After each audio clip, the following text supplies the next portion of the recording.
ายดีมือนี่พวกเฮาสิมา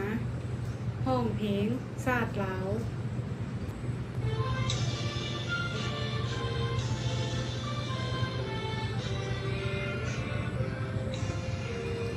ศาสตร์ลาวตั้งแต่ได้มา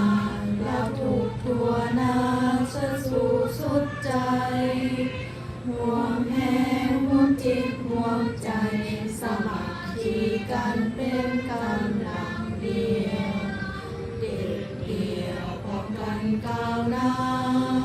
บูชาสุเกียรติของเรา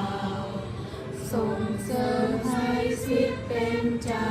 เราถูกชนเผ่าเสมอภาคกันบอกให้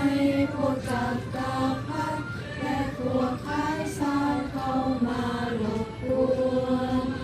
ลาโมช่วยเอกาลาอิสระภาพของชาติเราไว้ตัดสินใจสุขสิ่งเอาใจพาสาก้าวไปสู่ความหวัง